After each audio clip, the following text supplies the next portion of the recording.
এই যে পাতাটা দেখছেন, জানেন এর নাম কি? পাতাটা কিন্তু দেখতে দারুণ, আর এর গন্ধ কিন্তু অপূর্ব।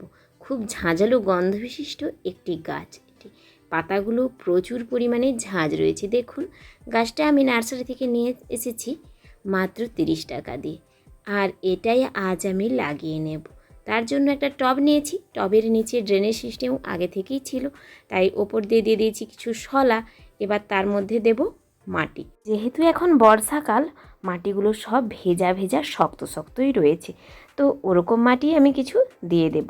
আর মাটিটার মধ্যে এই যে কি দেখুন, এটা হচ্ছে নারকেলের ছিবড়ে। আমাদের বাড়িতে যে নারকেলগুলো খাওয়া হয় তারই খোসা এগুলো। এইগুলো কিন্তু দিয়ে দিলে পচে খুব ভালো একটি জৈব সার তৈরি হবে। আর আমরা যে কোকোপিটটা টবের মধ্যে ব্যবহার করি, বাজার থেকে কোকোপিট কিনে আনি, সেটা কিন্তু ওই নারকেলেরই গুঁড়ো। মানে ওই নারকেলের খোলার যে ওই খোসার অংশগুলো, ওইগুলোকেই গুঁড়িয়ে কোকোপিট তৈরি হয়। তো ওগুলো যদি টবের মধ্যে দিয়ে দেই, ওটা তো আমার একদম ঘরের তৈরি প্রাকৃতিক কোকোপিট হয়ে গেল। তাছাড়া ওগুলো ব্যবহার করলে টবটাও কিন্তু অনেক হালকা থাকে। তাই বেশিরভাগ সময় আমি নারকেলের ওই খোসাগুলোকে এইভাবেই টবের মধ্যেই দিয়ে দিই। এতে করে আমার কিন্তু টবটা হালকাও হবে এবং গাছগুলি একটি ভালো সারও পেয়ে যাবে। দেখুন, আমি প্যাকেটটা এখন খুলে নিয়েছি, এবার লাগিয়ে নেব। যেহেতু এক হাতে করেই করছি, তাই একটু অসুবিধে তো হচ্ছেই। আসলে ফোনটাও এক হাতে ধরা রয়েছে। দেখুন, গাছটিকে এইভাবেই আমি লাগিয়ে নেব। খুব সহজেই লাগানো যায় গাছ। গাছ লাগানোর কোনো ঝামেলা নেই। আমি কিন্তু এরকম সহজ পদ্ধতি অবলম্বন করেই গাছগুলো লাগিয়ে নিই।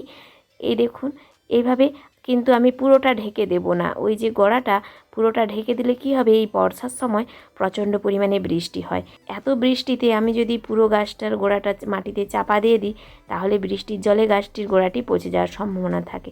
তাই অল্প একটু ওপর থেকে ফাঁকা রাখবো, মানে ওই গাছের গোড়াটা একটু উঁচু করে রাখবো। দেখেছেন, ঠিক এই রকম। এতে করে কি হবে, বৃষ্টির জল যত খুশি পড়লেও আমার গাছের গোড়াটি কিন্তু জলে পচবে না। তাই বর্ষার সময় গাছগুলো লাগাতে হবে একটু ভেবে চিনতে। অন্য সময় আমরা যা হোক করে গাছটা লাগিয়ে দিতে পারি, বর্ষার সময় না। দেখুন, গাছটা লাগানোর পর প্রচণ্ড পরিমাণে বৃষ্টি হয়েছে, গাছের রূপটাও কিন্তু বদলে গেছে। চলুন এবার আপনাদের গাছের নামটা জানাই। এটা হচ্ছে জোয়ান গাছ। যেই জোয়ান আমরা খাই বা আমরা রান্নাঘরে মশলা হিসেবে ব্যবহার করি, অর্থাৎ 5 ফোড়নে যেই জোয়ানটা থাকে, এটা কিন্তু সেই গাছই। আর পাতাটার গন্ধটাও ঠিক একেবারে জোয়ানের মতোই। জানি না এতে জোয়ান হবে কি না, তবে এই গাছটা আমি খুব শখের একটি গাছ। অনেক দিনের ইচ্ছে ছিল গাছটা কেনার। আসলে এর পাতাগুলো বেসনে ডুবিয়ে ভেজে খাওয়ার জন্যই আমি গাছটা কিনেছি। এই যে পাতাগুলো, এগুলো বেগুনির মতো ভেজে খেলে সত্যিই খুব ভালো এবং এর পাতার অনেক উপকারিতা রয়েছে, তাই কিনে নিয়ে এসেছি। আপনাদের কার কার বাড়িতে এরকম জোয়ান গাছ রয়েছে আমাকে অবশ্যই কমেন্ট করে জানাবেন। আজকের মতো আমার ব্লগটি এটুকুই। আজ আসি, টাটা।